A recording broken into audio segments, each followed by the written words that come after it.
not an accident. You are made in God's image, not a copy, not a mistake, not random, intentional. Out of billions of people, there has never been and will never be another you. Your DNA, your mind, your soul, completely unique. The odds of you being here, right now, in this moment, are beyond impossible. And yet, here you are. That's not chance, that's purpose. The world may try to tell you you're just another face, just another number, but God says you are chosen. You were created with intention, designed with precision, formed with purpose.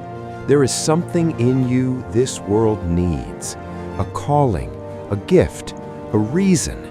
So don't shrink, don't doubt, don't believe the lie that you don't matter, because you do, more than you realize. You are not here by accident.